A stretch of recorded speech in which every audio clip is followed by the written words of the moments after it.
The Republic begins an invasion of Geonosis to shut down their droid factories. We watched Landing at Point Rain for our Clone Wars Chronological Rewatch, so now it's time to break it all down.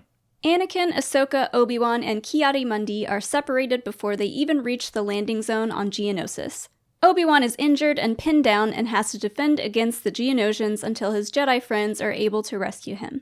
The theme of this episode is believe in yourself or no one else will, and I think that's mostly about Obi-Wan. He gets pinned down and he's trapped, and he has to trust that his friends will come and save him. Yeah, it's one of the more generic messages. It's kind of one that we've had, I think, 2 times before, where it's basically like, don't give up in the face of adversity. Yeah. And like Anakin... Trust your instincts. Yeah. Anakin and Ahsoka have all these obstacles to go through before they can reach Obi-Wan, and Ki-Adi-Mundi and his troops, same thing. They're fighting off Geonosians until they can finally reach Obi-Wan. And I think it's mostly about like Obi-Wan believing that they can hold out long enough for their friends to reach them and save them. Mm-hmm. But I want to talk about Ki-Adi-Mundi, because I actually think there's a lot going on with him. And spill the tea. Okay, so here we go.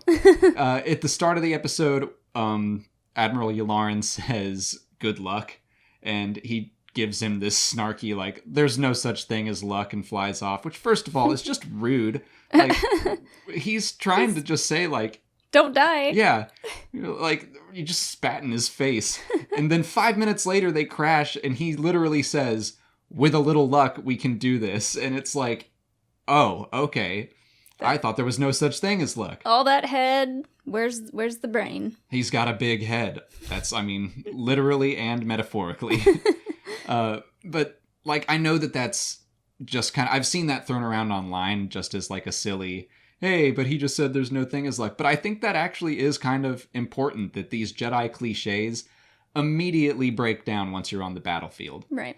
And it's just another kind of one of those things where it's like, you know, Jedi shouldn't be generals. Mm-hmm. That's not what the Jedi life is about. They're protectors, not soldiers. Yeah.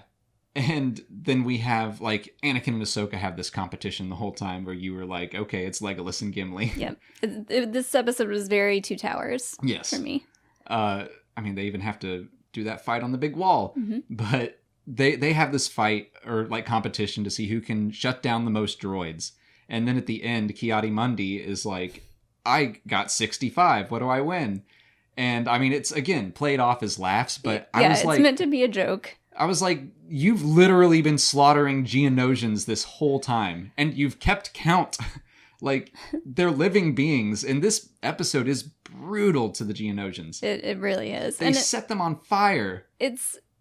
They try to make it seem kind of, like, funny and silly, like, oh, Ki-Adi-Mundi is an old Jedi who doesn't get jokes or the little games that we play, but he's like, I killed this many people, what do I get? You know, and he could be being sarcastic, but still, he kept count. Yeah, like, I saw it as him kind of joining in with the youngsters and being like, hey, I can get on, I can have fun too, but it's like... But then the youngsters are like, no. Yeah, we don't... We were killing droids. I mean, they don't react that way, but that's, in my mind, I was like, you've been killing sentient beings this whole episode. And, like, that's... Ki-Adi-Mundi is one of the just chief examples for me of the point that the Jedi don't belong there. Mm-hmm. That's not what they should be doing. And I don't think that Ki-Adi-Mundi is, like, a sadistic guy. He's not taking pleasure in all of this, but it's just... That's not what Jedi should be doing. Yeah. So, yeah, that's what I took away from this episode. Ki-Adi-Mundi that was my fortune cookie. Ki-Adi monster. Oh.